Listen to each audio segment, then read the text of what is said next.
Assalamualaikum warahmatullahi wabarakatuh. Perkenalkan, nama saya Cindy Valina Anggela Putri, NIM 22221174, kelas 1A Kebidanan, dosen pengampu Bapak Hidayatul Fajri, matkul Pancasila. Baiklah, saya di sini akan menjelaskan tentang teori kebenaran Pancasila sebagai dasar pengembangan ilmu. Yang pertama, pengertian ilmu. Menurut Abbas Hamami Mintaridja 1803, dalam diktat yang berjudul Epistemologi, mengutamakan bahwa ilmu atau scientia dalam bahasa Inggrisnya berasal dari bahasa Latin scientia yang diturunkan dari kata scire, yang artinya mengetahui atau belajar.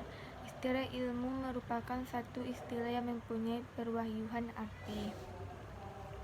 Istilah Belanda wetenschap, jika diartikan secara demikian, berarti bahwa istilah ilmu itu mendapatkan isi pengertian yang seluas-luasnya, karena mencakup segenap pengetahuan yang manapun, juga yang tersusun atau terkumpul secara sistematis.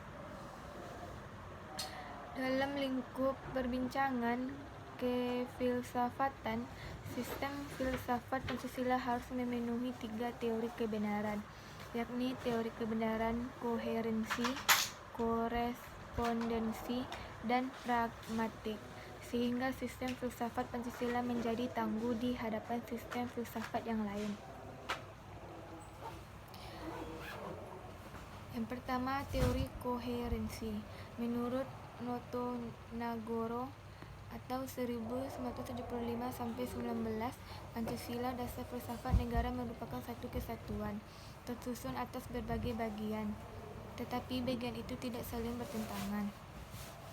Hubungan logis sebagai pengakuan atau cerminan teori koherensi terlihat pada susunan Pancasila yang menurut Noto Nagoro bersifat hierarkis dan berbentuk piramidal, atau Suhadi 1980-14. Artinya, kelima sila Pancasila itu menunjukkan satu rangkaian sila Pancasila itu, sehingga tidak boleh dibolak-balik tata urutannya. Yang kedua, teori korespondensi. Menurut teori korespondensi ini, satu pernyataan benar jika materi pengetahuan yang dikandung pertanyaan itu berhubungan dengan objek yang dituju oleh pernyataan tersebut. Sistem filsafat Pancasila dinyatakan sebagai jiwa bangsa Indonesia, berkepribadian bangsa Indonesia, pandangan hidup bangsa, dan pedoman hidup bangsa. Hal ini benar jika sesuai dengan kenyataan sehari-hari. Yang ketiga, teori pragmatik. Menurut teori ini, nilai kebenaran proposisi diukur dengan kriteria apakah proposisi tersebut berfungsi dalam kehidupan pragmatis atau tidak. Teori ini tercermin dalam Pancasila sebagai pemersatu bangsa Indonesia. Hal ini memang menunjukkan bahwa sistem filsafat Pancasila berfungsi secara pragmatis. Fakta sejarah telah membuktikan, baik sejak proses penetapan Pancasila sebagai dasar negara maupun dalam menghadapi berbagai pemberontakan, dengan jiwa Pancasila ini persatuan dan kesatuan tetap terjaga, atau Bankri 1944-49, karena Pancasila bersifat fungsional dalam mempersatukan bangsa Indonesia.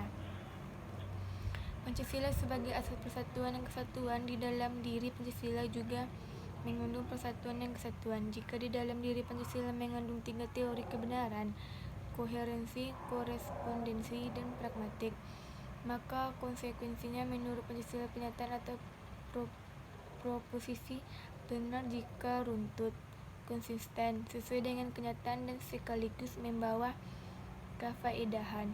Ketiga teori tersebut menurut Pancasila tidak dipertentangkan, tetapi saling melengkapi. Dalam hal saling melengkapi itu, mengikuti asas hierarkis piramidal dan saling mengualifikasi dalam Pancasila dengan urutan koherensi, korespondensi, dan pragmatik.